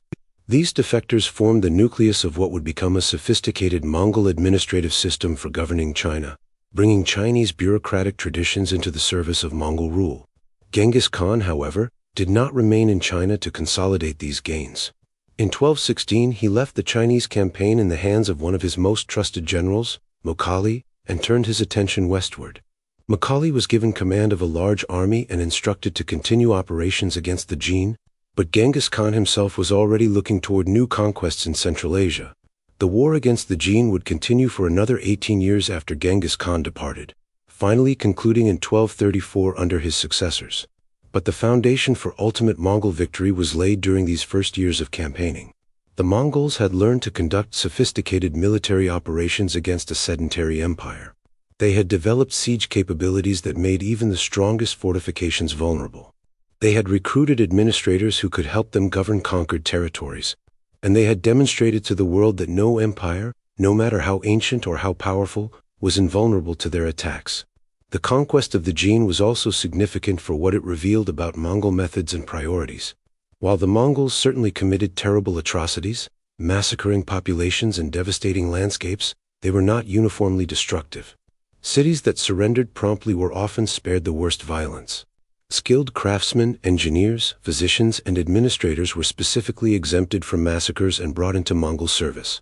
The Mongols valued practical utility over ideological purity, willing to employ anyone who had skills they needed, regardless of ethnicity or former allegiance. This pragmatic approach to conquest and governance would characterize all of Genghis Khan's campaigns. He was not interested in forced conversion or in imposing Mongol culture on conquered peoples. He wanted obedience, tribute, and access to useful knowledge and skills. Provided these were forthcoming, he was content to allow local customs and traditions to continue largely unchanged. The Chinese campaign had also tested and refined the Mongol military machine. The army that emerged from these wars was even more formidable than the force that had initially crossed the border. It now combined the traditional Mongol strengths in cavalry warfare with newly acquired capabilities in siege warfare. It had experienced commanders who had learned their trade in years of continuous campaigning. It had administrative personnel who could manage the logistics of large-scale operations. It was, in short, ready for even greater challenges. And Genghis Khan was already planning those challenges, looking westward toward the wealthy cities of Central Asia and Persia, toward civilizations that had never experienced the Mongol way of war and that would soon learn what it meant to stand in the path of the greatest conqueror the world had yet seen. The Khwarazmian Empire, which dominated Central Asia in the early 13th century, was one of the most powerful states in the Islamic world. Stretching from the Amu Darya River in the east to the borders of modern Iraq in the west, encompassing much of modern Uzbekistan, Turkmenistan, Iran, and Afghanistan, it was a realm of fabulous wealth, anchored by great trading cities along the Silk Road. Bokhara, Samarkand, Merv, Nishapur. These were names that evoked images of architectural splendor, of bazaars filled with goods from across the known world, of sophisticated courts where poets and scholars gathered. The Khwarazmian Shah, Muhammad II, was an ambitious ruler who had expanded his domains through military conquest and who commanded armies that numbered, at least on paper, in the hundreds of thousands. He had, in recent years, crushed the last remnants of the Seljuk Empire, had campaigned against his neighbors with considerable success, and had even contemplated challenging the Abbasid Caliphate for religious leadership of the Muslim world. He was, by his own estimation and that of many contemporaries, one of the most powerful monarchs on earth. Initially, relations between Genghis Khan and the Khwarazmian Empire seemed promising. Genghis Khan, always interested in trade and the movement of goods, saw the Khwarazmian domains as a potential source of wealth and useful products. He sent diplomatic envoys to Muhammad, proposing peaceful relations and commercial exchange. According to the Persian historian Juvaini, Genghis Khan's message greeted Muhammad as an equal, referring to himself as master of the lands of the rising sun and Muhammad as ruler of the setting sun, and proposed a firm treaty of friendship and peace. Muhammad, for his part, apparently agreed to this proposal. Trade between the Mongol Empire and Khwarezmia could benefit both sides, and there seemed to be no immediate territorial disputes that might provoke conflict. A commercial caravan was organized, consisting of about 450 merchants, many of them Muslims from Central Asia who understood both Mongol and Khwarezmian customs and who carried with them a letter from Genghis Khan proposing formal diplomatic and commercial relations. This caravan, laden with valuable goods including Chinese silks and silver, arrived in 1218 at the city of Otrar, near the modern border between Kazakhstan and Uzbekistan. Otrar was governed by Inalchuk, who was the uncle of Muhammad's mother and thus a man of considerable influence at court. What happened next would spark one of the most devastating wars in medieval history, a conflict that would result in the near-total destruction of the Khwarazmian Empire and the deaths of millions. Inalchuk, whether motivated by greed for the caravan's valuable cargo, by genuine suspicion that the merchants were spies, or by simple arrogance, arrested the entire caravan on charges of espionage. He seized all their goods and then executed every member of the caravan except for one man who managed to escape and bring news of the massacre back to Genghis Khan. The execution of merchants under Mongol protection was a serious breach of the diplomatic immunity that governed trade in that era. But Genghis Khan, ever pragmatic, initially sought a diplomatic solution. He sent a second embassy consisting of 3 envoys, 1 Muslim and 2 Mongols, to Muhammad's court. Their message was clear. Genghis Khan demanded that Inalchuk be handed over for punishment, that compensation be paid for the murdered merchants, and that the Shah disavow any involvement in the incident. Muhammad's response sealed the fate of his empire. Instead of disavowing Inalchuk's actions and handing over a subordinate to preserve peace with the Mongols, he chose to stand behind his governor. The Muslim envoy was beheaded, and the 2 Mongol envoys had their beards shaved off, a deliberate insult in Mongol culture, before being sent back to Genghis Khan. Some sources say that Muhammad also ordered the execution of all the merchants from the original caravan if any had survived their initial imprisonment. For Genghis Khan, who regarded ambassadors as sacred and inviolable, this was an unforgivable affront. The execution and mutilation of envoys violated one of the most fundamental principles of international relations as he understood them. It was also a direct challenge to his authority and to Mongol prestige. There could be only one response: war, total and merciless, aimed not at gaining concessions or tribute but at the complete destruction of the Khwarezmian state. Genghis Khan spent the year 1219 preparing for what would be one of the most ambitious campaigns in military history. He called his sons and generals to a council where he announced his intentions and divided responsibilities. He left substantial forces in China under Mughal to continue operations against the Jin. He secured his northern borders and ensured the loyalty of recently conquered tribes. And he gathered intelligence about Khwarazmia, using merchants, travelers, and spies to build a detailed picture of his enemy's military strength, political divisions, and geographical vulnerabilities. The Khwarazmian military was formidable in its own right, with estimates of available forces ranging from several 100,000 to over 400,000 soldiers if the Shah could fully mobilize his empire. The Mongol invading force, by contrast, probably numbered between 100,000 and 200,000 warriors at most, supplemented by auxiliaries and siege engineers. On paper, the Mongols were outnumbered by a significant margin, but numbers alone meant little when measuring military effectiveness. The Khwarazmian army, while large, was a heterogeneous force drawn from many different ethnic groups and regions, speaking different languages, following different military traditions, and owing loyalty to different commanders. Coordination among these various contingents was difficult. Strategic planning was hampered by the court politics and intrigues that characterized Muhammad's reign. And crucially, the Shah made a catastrophically bad strategic decision about how to defend his empire. Military logic suggested that the Khwarazmians should concentrate their forces, accepting the temporary loss of some territory in order to build up an army large enough to meet the Mongols in open battle with overwhelming superiority of numbers. But Muhammad, perhaps fearful of rebellion if he abandoned regions to Mongol ravaging, chose instead to disperse his forces. He garrisoned his major cities with substantial forces and distributed the rest of his army in smaller detachments throughout the empire. This meant that nowhere did he have a concentration sufficient to face the Mongol army on equal terms. The Mongol invasion began in the late summer of 1219. Genghis Khan divided his forces into several columns, each with specific objectives, a strategy that risked defeat in detail but that leveraged Mongol advantages in mobility and coordination. Joki, Genghis Khan's eldest son, led forces toward the northeast, tasked with securing the Sir Darya River Valley. Chagatai and Ogidi were sent to besiege Otrar, the city whose governor had sparked the war. Genghis Khan himself led the main body directly toward the great cities of Transoxiana. The campaign that followed unfolded with the inexorable logic of a catastrophe foretold. The Mongols, operating with their characteristic speed and coordination, surrounded and besieged cities before Khwarazmian relief forces could be organized. Outrar held out for 5 months, with Inalchuk fighting desperately in the final stages from the citadel even as the rest of the city fell.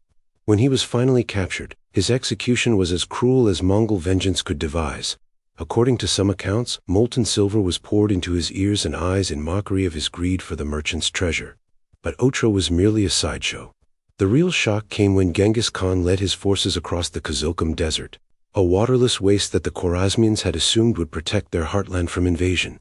Guided by local informants and planned with meticulous attention to water sources and logistics, this crossing brought the Mongol army suddenly to the gates of Bukhara, one of the greatest cities of Central Asia, arriving from a direction that its defenders had thought impossible. Bukhara's garrison initially attempted to sortie and drive off the Mongols, but they were annihilated in the open field. The survivors retreated back into the city, and when the Mongols began their assault, many of the defenders simply surrendered, recognizing that resistance was futile. Genghis Khan entered Bukhara and, in a scene that became famous in Persian historical accounts, rode to the Great Friday Mosque, where he mounted the pulpit and declared to the assembled population that he was the punishment of God, sent to chastise them for their sins. The city was thoroughly looted. Its population was divided. The wealthy were held for ransom, craftsmen and skilled workers were spared and sent to Mongolia, young women and children were enslaved, and the remainder were either killed or driven out to serve as laborers and human shields in the siege of the next city. Bukhara's libraries, legendary repositories of Persian and Arabic learning, were burned.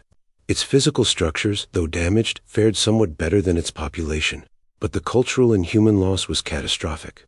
From Bukhara, the Mongols advanced to Samarkand, another jewel of Central Asian civilization.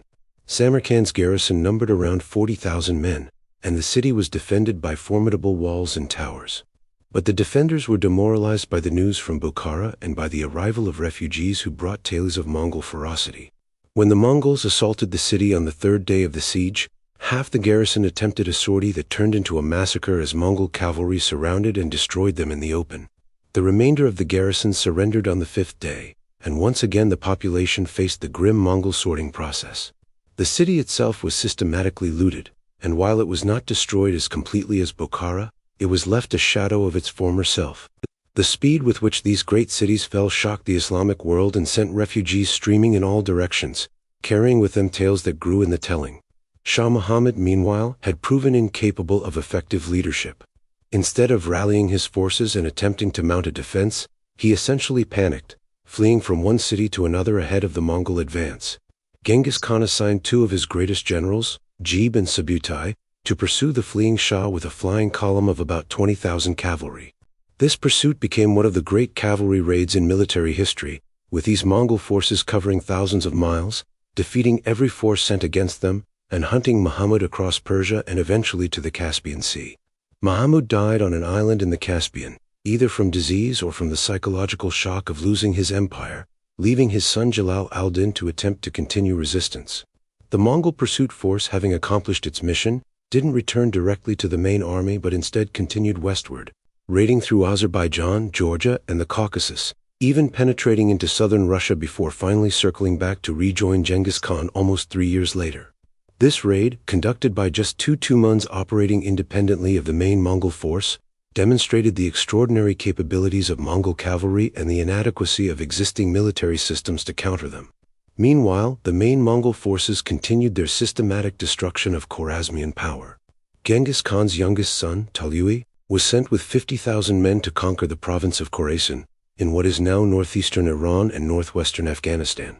Temüjin conducted a campaign that became notorious for its brutality, destroying city after city with methodical thoroughness. At Merv, one of the largest and most prosperous cities of the Eastern Islamic world, the population surrendered on terms, expecting clemency. Instead, the Mongols ordered the entire population to assemble on the plain outside the city. They were then systematically executed, with each Mongol soldier given a quota of people to kill. Estimates of the dead at Merv alone range from tens of thousands to over 1 million, with the truth probably lying somewhere between these extremes, but representing nonetheless a catastrophic loss of life.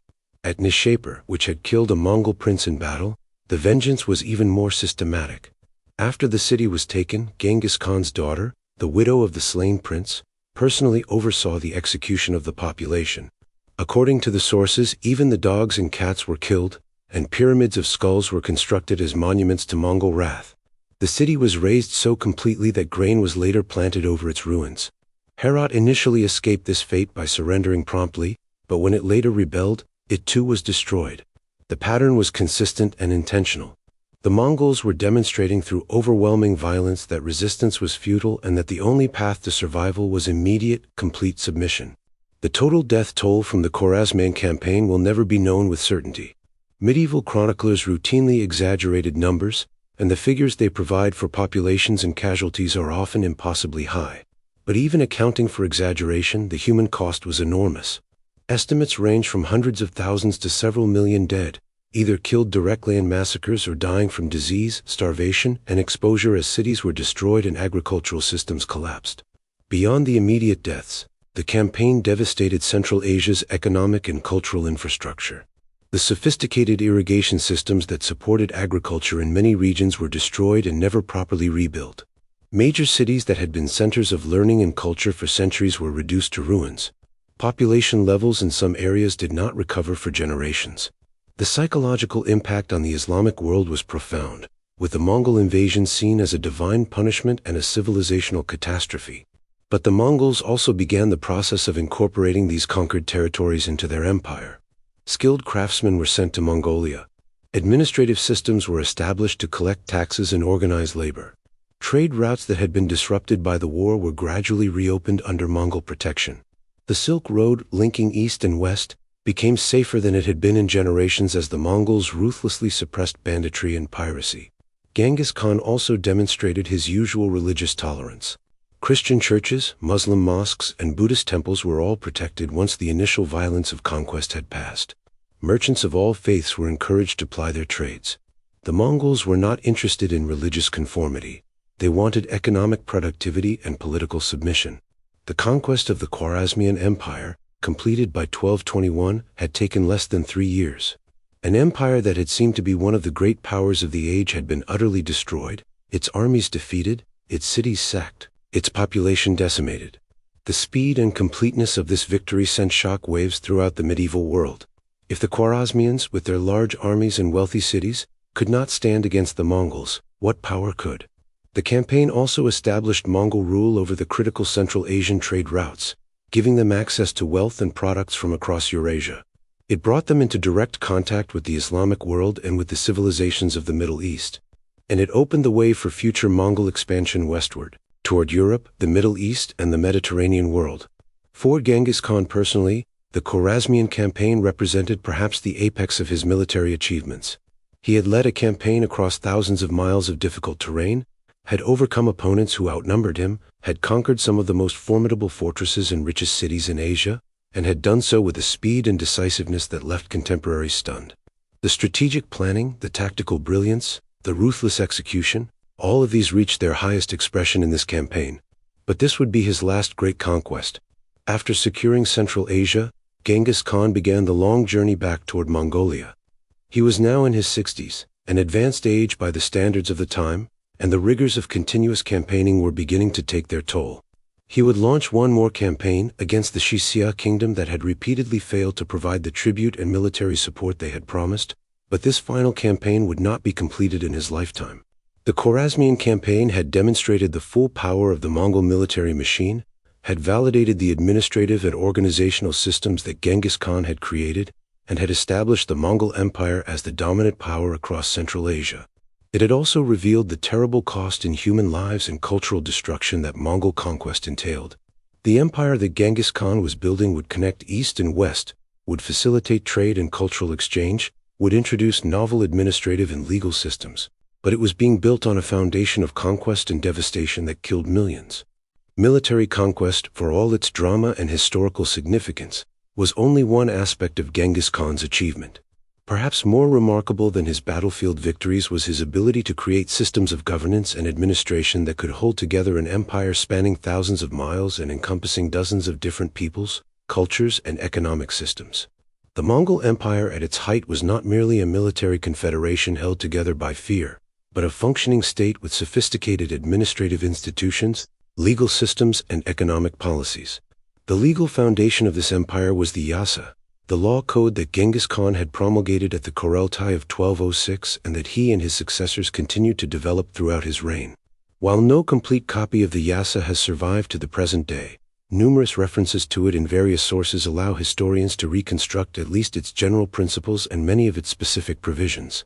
The Yasa aimed at creating a unified legal system that would apply to all subjects of the empire, regardless of their tribal affiliations, ethnic backgrounds, or positions in the social hierarchy. This was a revolutionary concept in an era when law was typically customary, varying from one locality to another, and when nobles often enjoyed special privileges that exempted them from the rules that applied to common people. Under the Yasa, everyone was theoretically equal before the law. A noble who violated the code's provisions faced the same punishments as a commoner, at least in theory. This principle of legal equality, while imperfectly applied in practice, represented a significant departure from the aristocratic norms that had previously governed steppe society and that continued to characterize most medieval states. The Yasa covered a wide range of behaviors and practices. It prohibited theft, particularly the stealing of livestock and horses, which were the primary forms of wealth on the steppes. The penalty for theft was severe, typically execution, though restitution might be accepted in some cases. It banned adultery, imposing harsh punishments on both the adulterer and the spouse who failed to report the offense. It regulated hunting practices, including provisions about the treatment of animals and the sharing of game. Military discipline was a major focus of the Yasa. Soldiers who fled from battle could be executed, and so could their commanders if they failed to maintain proper order. Desertion was punishable by death. Looting before a victory was complete was forbidden, with violators subject to severe punishment. These provisions helped maintain the extraordinary discipline that characterized Mongol armies and that gave them such enormous advantages over opponents whose forces might disintegrate in the chaos of battle or the temptation of plunder. The Yasa also included important provisions regarding religious tolerance. Religious leaders of all faiths were exempted from taxation and from military service. They were to be protected and honored, allowed to practice and preach their religions freely. While Genghis Khan and most Mongols remained devoted to Tingri, the sky god of traditional steppe shamanism, The empire's religious policy was deliberately inclusive. This religious tolerance was not primarily motivated by philosophical commitments to religious freedom in the modern sense, but rather by pragmatic recognition that the empire encompassed people of many faiths and that attempting to impose religious uniformity would be both difficult and counterproductive. Christian priests, Buddhist monks, Muslim clerics, Taoist adepts, all found places within the Mongol system, and all were encouraged to pray for the success of the Khan and the empire. This policy had significant practical benefits. It minimized resistance based on religious grounds, it allowed the Mongols to recruit talented administrators and advisors regardless of their faith, and it facilitated trade by reassuring merchants that they would be free to practice their religions in Mongol territory. Over time, it also contributed to remarkable intellectual and cultural exchanges, as scholars and religious figures from different traditions encountered each other under Mongol protection. Beyond the Yasa, Genghis Khan established administrative systems designed to manage the empire effectively despite its enormous size and diversity. The Yam system, a network of postal relay stations, was perhaps the most important of these administrative innovations. Stations were established at regular intervals along major roads, typically about 20 to 30 miles apart. Each station maintained a supply of fresh horses and provisions for official couriers. Couriers carrying messages or official documents could ride from station to station, exchanging tired horses for fresh mounts at each stop, allowing them to cover distances at speeds that would have been impossible if they had to rely on a single horse. In emergencies, couriers could cover more than 100 miles in a single day. This system gave the Mongol government unprecedented ability to communicate with distant provinces, to gather intelligence, to coordinate military operations, and to respond quickly to developing situations. The Yam system was restricted to official use, with couriers required to carry a peza, a tablet or credential that authorized them to make use of the relay stations. These pezas came in different grades, typically made of gold, silver, or bronze, indicating the relative importance of the message and the authority of the courier. Unauthorized use of the Yam system was strictly forbidden and severely punished. This communication infrastructure became one of the Mongol Empire's greatest assets, allowing it to function as a genuinely integrated state rather than a mere collection of conquered territories. Emperors in Karakoram or later in Beijing could issue orders that would be received in Persia within weeks. Intelligence about threats or opportunities could be transmitted from distant frontiers to the center with remarkable speed. The empire became the most efficiently governed large state in the medieval world. Trade was another major focus of Mongol policy. Genghis Khan understood that the prosperity of his empire depended not just on the tribute extracted from conquered peoples but on the wealth generated by commerce. The Silk Road, that ancient network of trade routes connecting China with Central Asia, the Middle East, and ultimately Europe, ran through the heart of Mongol territory, and protecting and promoting trade along these routes became a major policy objective. The Mongols established safe conduct for merchants, guaranteeing them protection along the trade routes and punishing bandits and thieves with extreme severity. Merchants traveling through Mongol territory could do so with greater security than had been possible for generations. This safety, combined with the unification of vast territories under a single authority that eliminated the need to negotiate with multiple different powers, created a boom in long-distance trade. Goods flowed in unprecedented volumes from China westward and from the Middle East and Europe eastward. Chinese silks and porcelain, Indian spices, Persian carpets and metalwork, furs from Siberia, all moved along the Silk Road under Mongol protection. With these goods came ideas, technologies, and cultural practices. Chinese printing techniques and gunpowder weapons gradually spread westward. Mathematical and astronomical knowledge from the Islamic world influenced Chinese and Mongol scholars. Medical practices and pharmaceutical knowledge were exchanged. The Mongols also established important commercial policies that facilitated this trade. They created standardized systems of taxation on commerce, replacing the chaotic and often arbitrary local tolls that had previously impeded trade. They regulated weights and measures. They established markets in cities and towns where merchants could gather to exchange goods. They even created an early form of paper money, based on Chinese models that could be used throughout the empire, though this system had mixed success and eventually broke down. Merchants themselves received considerable respect in Mongol society, a departure from the attitudes common in many agricultural societies where merchants were often viewed with suspicion or contempt. Genghis Khan recognized that merchants performed valuable services, connecting distant markets and spreading information along with their goods. Many merchants served as informal agents and spies for the Mongol government, reporting back on conditions in distant regions and on potential military or commercial opportunities. The administrative systems that the Mongols developed for governing conquered territories showed considerable sophistication and adaptability. The Mongols recognized that they could not govern vast sedentary populations using the same methods that worked for nomadic tribes. They needed to collect taxes in a systematic way, to maintain records, to adjudicate disputes among settled populations, to manage urban economies, all tasks for which nomadic traditions provided little preparation. Their solution was to recruit administrators from the conquered populations themselves. Chinese bureaucrats who had served the Jin and Song dynasties found employment in Mongol service, bringing with them centuries of accumulated expertise in governance. Persian and Central Asian administrators with experience in managing irrigation systems, collecting taxes, and organizing urban economies were incorporated into the Mongol system. Even Europeans, like the Polo family, could find opportunities to serve as administrators if they demonstrated useful skills. This practice of employing foreign administrators created some tensions and inefficiencies, as different groups competed for influence and as cultural misunderstandings occurred. But it also gave the Mongols access to a depth of administrative talent that they could never have developed from within their own relatively small population. It created a polyglot, multicultural empire where Chinese scribes might work alongside Persian accountants and Mongol military governors, all in the service of the Khan. The Mongols also developed systems for conducting regular censuses, allowing them to assess the tax-paying capacity of different regions and to identify populations available for military service.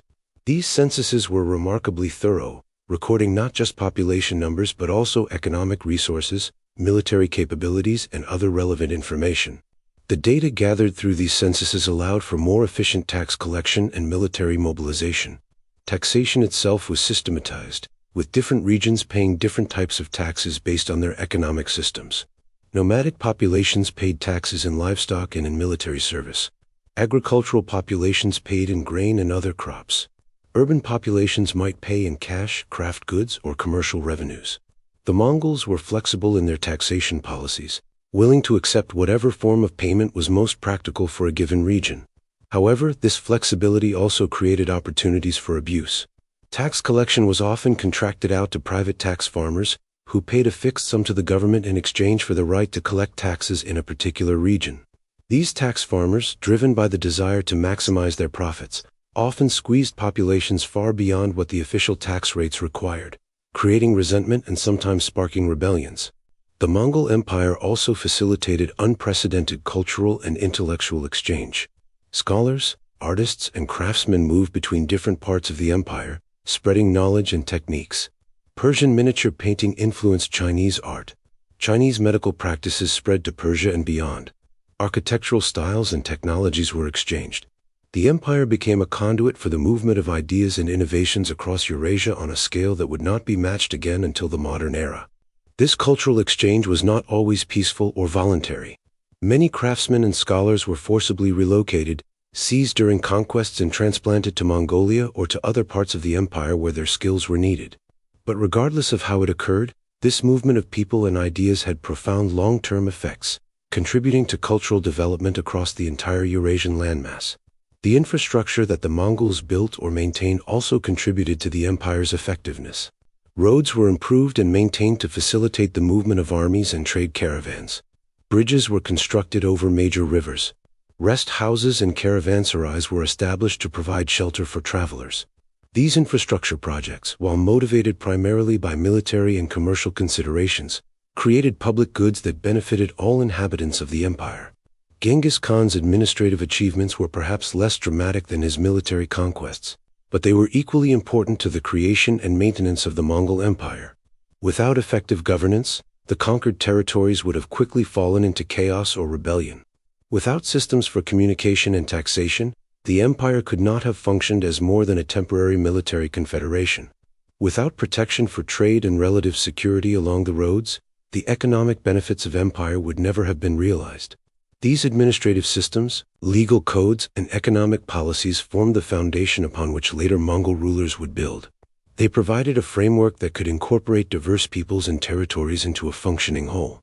They demonstrated that the Mongols were not merely destructive conquerors but also state builders capable of creating institutions that could survive beyond the lifetime of any individual Khan. The empire that Genghis Khan created was thus a complex amalgamation of military power, administrative sophistication, economic pragmatism, and cultural tolerance. It was capable of terrible violence, as the ruins of cities across Central Asia testified. But it was also capable of remarkable achievements in governance, in facilitating trade and cultural exchange, and in creating institutions that would shape the development of Eurasia for generations to come. In the winter of 1226, Genghis Khan was campaigning against the Xia kingdom, which had repeatedly failed to fulfill its obligations to provide troops for Mongol campaigns and had shown signs of renewed defiance. This campaign, conducted when Genghis Khan was already over 60 years old, would be his last. According to various sources, while hunting during the campaign, his horse shied and threw him to the ground. The fall caused internal injuries that, given his age and the primitive state of medieval medicine, proved impossible to heal properly. Despite his deteriorating health, Genghis Khan refused to abandon the campaign. His commanders and sons urged him to return to Mongolia to recover, arguing that the Xia could be dealt with later. But Genghis Khan, perhaps sensing that he had little time left, insisted on seeing the campaign through to its conclusion. He was especially incensed by insults from Xia commanders and determined that this kingdom, which had defied him and broken its agreements, should be utterly destroyed. Through the early months of 1227, as spring turned to summer, Genghis Khan's condition gradually worsened. The Mongol army continued the siege of Zhongxing, the Xia capital, but their leader was increasingly unable to direct operations personally. The exact nature of his final illness is debated by historians. Contemporary sources mention fever and general deterioration, possibly suggesting infection from his injuries, though malaria, typhus, or other diseases have also been proposed. On either August 18th or August 25th of 1227, the exact date being uncertain in the sources, Genghis Khan died. The location was somewhere near Zhongxing in campaign conditions with his army around him. His death was kept secret for as long as possible to prevent the Xia from learning of it and to maintain the morale of the Mongol forces. The siege continued, and when Zhongxing finally fell, the Mongol commanders honored their late Khan's wishes by conducting a massacre so thorough that Xia civilization was essentially extinguished. The treatment of Genghis Khan's body and the arrangements for his burial became the subject of numerous legends. According to tradition, his body was transported back to Mongolia in great secrecy. The funeral cortege allegedly killed anyone who witnessed their passage, ensuring that the location of the burial site would remain secret. The exact location of Genghis Khan's tomb has never been definitively determined, though it is generally believed to be somewhere in the Khentijid mountains of northern Mongolia, possibly near the sacred mountain Burkhan Khaldun, where he had reportedly sought refuge during difficult times in his youth. The secrecy surrounding the burial was deliberate, reflecting both Mongol customs and practical concerns. According to some accounts, the burial site was trampled by horses and perhaps even had a river diverted over it to obscure its location. This secrecy prevented the tomb from becoming a target for grave robbers or enemies seeking to desecrate the remains of their greatest foe. It also contributed to the mystique surrounding Genghis Khan, transforming him into a quasi-mythical figure whose final resting place remained hidden from mortal knowledge. Before his death, Genghis Khan had made arrangements for succession that demonstrated his political acumen even in his final days. His four principal sons were Joki, Chagatai, Ogdi, and Talyui. Joki, the eldest, was problematic because of lingering questions about his parentage. He had been born shortly after Borte's rescue from the Merakids, and though Genghis Khan had always treated him as a son, rumors about his legitimacy had created tensions within the family. Joki himself had died before his father, possibly estranged over succession disputes. Chagatai, the second son, was known for his fierce temper and his strict adherence to Mongol traditions. He was intelligent and militarily capable, but also prone to conflicts with his brothers and perhaps too rigid in his thinking to be an effective supreme leader of an increasingly diverse empire. Talyui, the youngest, was apparently Genghis Khan's favorite and was militarily brilliant, but Mongol tradition held that the youngest son should inherit the family's homeland and herds rather than political power. That left Ogdi, the third son, who had demonstrated both military competence and political skill. He was known for his relatively even temper, his ability to mediate disputes among the Mongol elite, and his capacity for pragmatic compromise. Genghis Khan designated Ogdi as his heir, though with the understanding that this choice would need to be confirmed by a Kurultai of Mongol nobles and princes. The death of Genghis Khan created a brief period of uncertainty. For nearly 2 years, from his death in 1227 until 1229, The empire was essentially without a supreme leader, governed instead by a regency under Temüjin. But in 1229, a great Kurultai was convened, and Ogdi was formally elected as the new Khagan, the Great Khan, in accordance with his father's wishes. Under Ogdi's rule, the Mongol Empire continued to expand. The war against the Jin Dynasty in China, which had been continuing under Mughal and other generals, was brought to a successful conclusion in 1234. Mongol forces invaded Korea, bringing that peninsula under at least nominal Mongol control. Most dramatically, Ogdi launched invasions into Russia and Eastern Europe, sending armies under the brilliant generals Subutai and Bata Khan that would conquer vast territories and reach as far west as Poland and Hungary before withdrawing. These conquests during Ogdi's reign and those of subsequent Khans ultimately created the largest contiguous land empire in human history, stretching from the Pacific Ocean to Eastern Europe, from Siberia to the Indian Ocean. At its greatest extent, the Mongol Empire encompassed approximately 12 million square miles and ruled over perhaps 100 million people, though exact population figures from that era are necessarily estimates. But Genghis Khan's legacy extended far beyond the territorial extent of the empire he founded. The systems of government, law, communication, and trade that he established provided the framework for the Pax Mongolica, the Mongol peace, that characterized much of the 13th and 14th centuries. Under Mongol rule, the Silk Road became safer than it had been in centuries, facilitating trade and cultural exchange on an unprecedented scale. Travelers like Marco Polo were able to journey from Europe to China and back, bringing information about distant civilizations to audiences who had only vague and often fanciful ideas about the wider world. Technology spread along these protected trade routes. Gunpowder weapons, printing techniques, astronomical instruments, mathematical knowledge, all moved between East and West in ways that would have been impossible in the fragmented political landscape that had existed before the Mongol conquests. The Mongol Empire also facilitated the movement of diseases, most notably the Black Death, which spread along trade routes from China to Europe in the 14th century, killing perhaps a third of the European population in comparable proportions in other affected regions. This pandemic, devastating though it was, demonstrated the degree to which the Mongol Empire had integrated Eurasia into a single epidemiological zone where diseases could spread more rapidly than ever before. The political legacy of Genghis Khan and his empire was equally complex.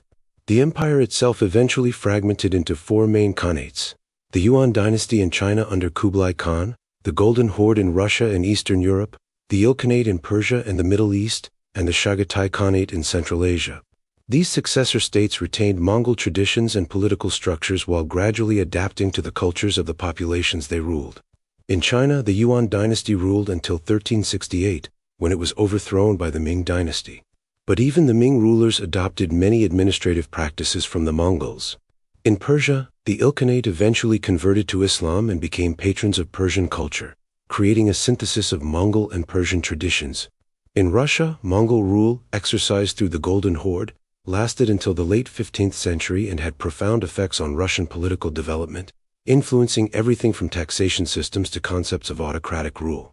The assessment of Genghis Khan's character and achievements has varied dramatically across time and cultures. In medieval Europe and the Islamic world, he was portrayed almost universally as a scourge of God, a destroyer who brought death and devastation. Chronicles from this period emphasize the massacres, the ruined cities, the millions of dead, portraying the Mongol conquests as an unmitigated catastrophe. These assessments were not entirely wrong. The Mongol conquests did kill millions of people. Cities were destroyed, irrigation systems ruined, entire regions depopulated. In some areas, particularly in Central Asia and Persia, population levels did not recover to pre-Mongol levels for centuries. The cultural and intellectual losses were incalculable, with libraries burned, scholars killed, and artistic traditions disrupted. But over time, as historians gained more perspective and as additional sources became available, more nuanced assessments emerged. Scholars began to recognize that the Mongol Empire had also facilitated trade, protected travelers, promoted religious tolerance, and created administrative systems that in some ways were more sophisticated and less arbitrary than those of the states they replaced. In Mongolia itself, Genghis Khan has always been remembered as the founder of the nation, the great Khan who united the scattered tribes and created an empire that made the Mongol name feared and respected across the world. During the period of Soviet domination of Mongolia in the 20th century, celebration of Genghis Khan was suppressed as nationalist and feudalist. But since Mongolia's independence, he has been rehabilitated as a national hero, his image appearing on currency, monuments, and public buildings. Modern historical scholarship has produced increasingly sophisticated analyses of Genghis Khan and his empire. Historians recognize that he was neither a simple monster nor enlightened ruler ahead of his time, but rather a complex figure whose actions must be understood in the context of 13th century political and military realities. His military genius is undeniable, as is his ability to create institutions that could govern a vast and diverse empire. His ruthlessness in warfare was extreme even by medieval standards, but it was also instrumental to his success, creating the fear that made many enemies surrender rather than resist. The question of how to assess such a figure ultimately involves difficult moral and historical judgments. How should we balance the millions killed in his campaigns against the trade routes he protected and the cultural exchanges he facilitated? How do we weigh the cities he destroyed against the administrative innovations he introduced? These questions admit of no easy answers, and historians continue to debate them. What is beyond debate is that Genghis Khan was one of the most consequential figures in human history. His conquests redrew the political map of Eurasia. The empire he founded connected East and West in ways that shaped the development of global civilization. The institutions he created, from the Yasa legal code to the Yam communication system, influenced governance across a vast territory. The precedent he set for religious tolerance and meritocratic advancement had effects that extended far beyond his own lifetime. Genetic studies have revealed that Genghis Khan and his close male relatives left an enormous biological legacy, with a significant percentage of men in the former Mongol Empire territories carrying genetic markers associated with Genghis Khan's lineage. This genetic legacy provides a kind of biological testament to the historical impact of his conquests and the reproductive privileges that came with supreme power. Nearly 800 years after his death, Genghis Khan remains a figure who inspires both fascination and horror, who is celebrated as a national hero in Mongolia while remembered as a destroyer in the regions that suffered most under Mongol conquest. His name has become synonymous with both conquest on a massive scale and with the creation of empires that transcend cultural and geographical boundaries. The boy who once survived on roots and fish, who was enslaved and escaped, who rose from poverty and exile to become the greatest conqueror in history, transformed not just his own society but the entire medieval world. He demonstrated that political and social organizations were not fixed and immutable but could be remade by visionary leadership. He showed that empires could be built not on shared ethnicity or religion but on loyalty, merit, and effective administration. He proved that cavalry armies, properly organized and led, could defeat seemingly any opponent. But he also demonstrated the terrible human cost that could accompany such transformations.